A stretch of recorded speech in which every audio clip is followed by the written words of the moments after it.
with Years of Years, and it's this day in Disney for January 29th. One day away, and that's it for January. That's it. This is our last January issue. Yes, that's right. Segment. That's right, the last segment, exactly. So for this day, we're going to 1959 with the premiere and release of a very special film. On this day, Sleeping Beauty premiered at the Fox Wilshire Theater in Los Angeles, California.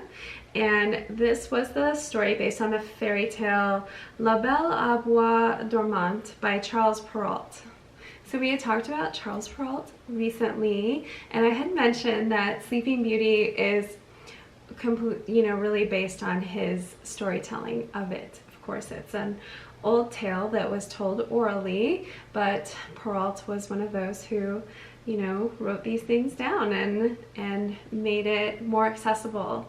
We owe it all to him. Yeah, you could have stories, and there was plays and musicals and ballets. And it's so easy to remember Brothers Grimm, but we often forget. Perrault. Yes, and also, speaking of ballets, the music for Sleeping Beauty was based off of Tchaikovsky's ballet Sleeping Beauty. Oh, nice. It actually will be nominated for an Oscar. The music will, so. And of course this film, awesome. is all about the art direction. Just this wonderful, beautiful film. Yeah, it really is about the art direction, so I'm glad you brought that up. First off, it was filmed in super Technirama 70 widescreen. Yes, and I remember in the late 90s, things like that. I remember in the late 90s whenever widescreen and letterbox began to be available on VHS, this was one of the titles that Disney made available and that we purchased in that ultra widescreen. Yes, exactly.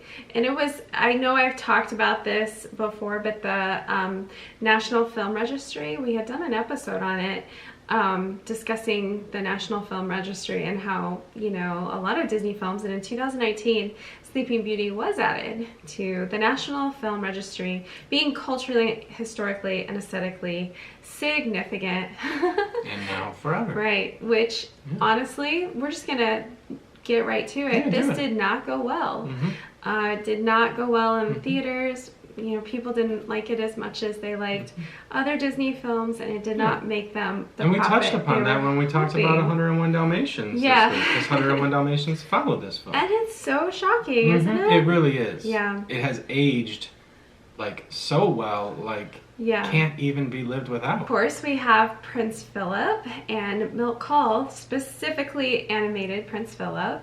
And he has a big role in this film because he's got that big battle scene at the end with Maleficent. Yeah. Spoiler. Yeah, I'm glad you bring that up, though, because, Maleficent is in this film.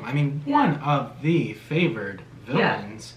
And, obviously IP that's been developed into 2 live-action films. But what I love about Maleficent is that Maleficent isn't just the sorceress. She is also the dragon. One of the few dragons in Disney. And I think a lot of times when people go and see Fantasia, they don't correlate that that's Maleficent. And it's Maleficent. So that's her name and everything. What do you mean Fantasia? Fantasia. Oh, in the Phantasmic. Phantasmic. Yes. It's been so long. I can't remember. I know, I'm just kidding. We actually got to walk pretty close to Phantasmic. Oh, it was making me want to go and watch the show so bad. Yeah. Can't wait for everything to be back. And then Frank Thomas and Ollie Johnson. There's that great show on Disney Plus of these 2 friends who, were animators together. They did so much together. So they actually worked on the Good Fairies, Flora, Fauna, and Merryweather. So. And of course, Waltz. Yeah, Walt's mom is named after Flora. Yes. Yeah, well, not named after. Oh, they named Flora after. Yeah. Walt's mom. There you go. So, and then John Lounsbury did King Hubert and King Stefan. So, it's really important to talk about that because it's a big part of why the movie's so good is these guys have been working for so long. They were really talented. Masters of their craft. And it's really hard to understand why this didn't do well. Yeah, it's just a But I kind of, well, I don't know. I think it might have had to do with the art direction on this film. I suspect, it's my own like feelings of why it didn't do well. But Ivan Earl, we had talked about him before. He's a professional artist who came into Walt Disney Studios in 1951. He was first working on the backgrounds in Peter Pan. Very talented artist. And then he ended up getting an Academy Award from his work on the cartoon Toot, Whistle, Plunk, and Boom. I always have to look Not at just the for wording. the title. Right. So then here he's won an award, and I'm just putting connections together, but I'm guessing Walt was thinking, wow, we won an award for this cartoon. This guy's a great artist. Let's get him on the backgrounds and the art direction for this film. And they went towards a more... Probably helped with investors, too. Maybe, yeah. And so they went towards a more medieval theme. And he wanted, I mean, he did all those backgrounds. And, you know, I think there was a lot of, like, give and take with the animators and Ivan Earl's direction. So he wanted it to be more dark and more intense, and they were not comfortable with where it was going.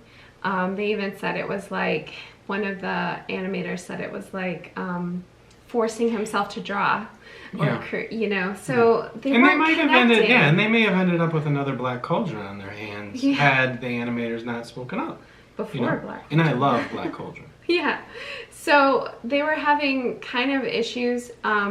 Anyway, in the process, I mean, this took 10.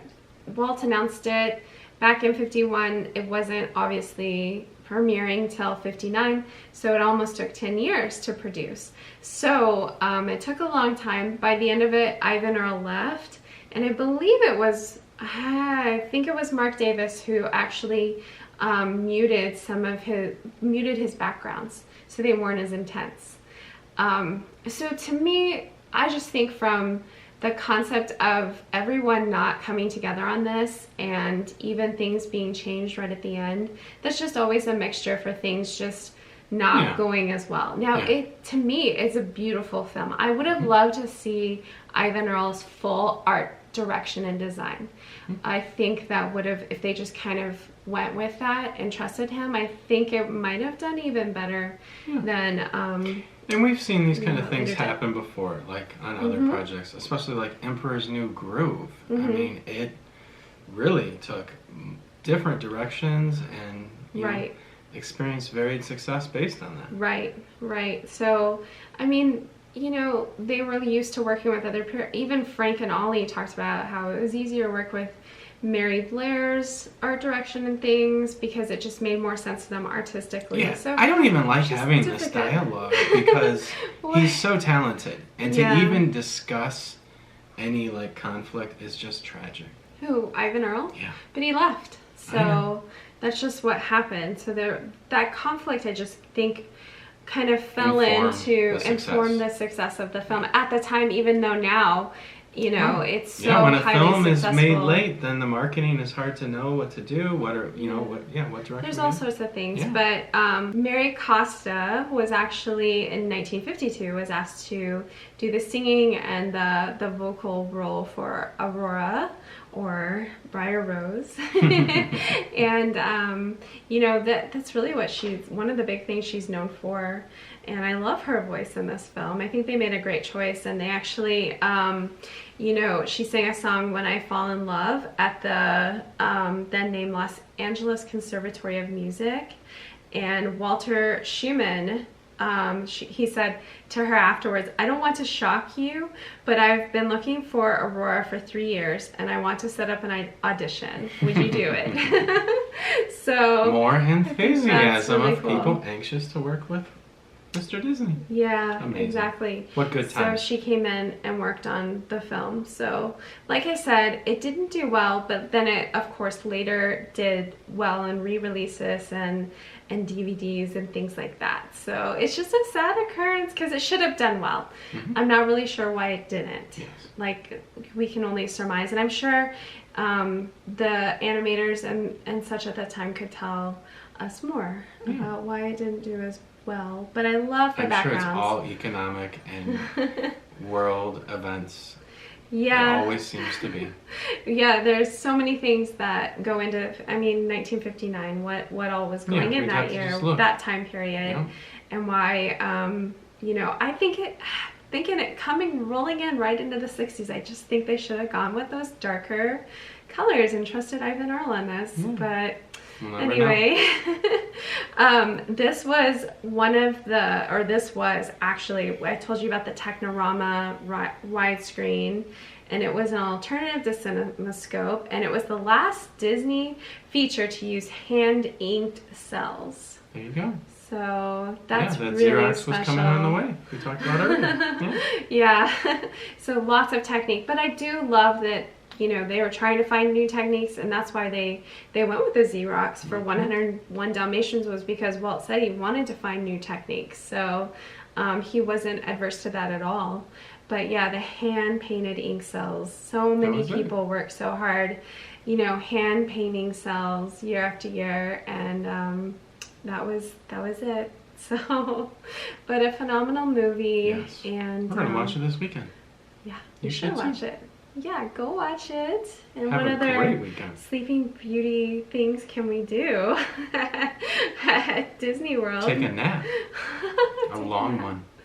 Hopefully you'll get kissed. I hope so. Yeah, but that's You'll it. get kissed. Yeah, I hope so. There you go, people.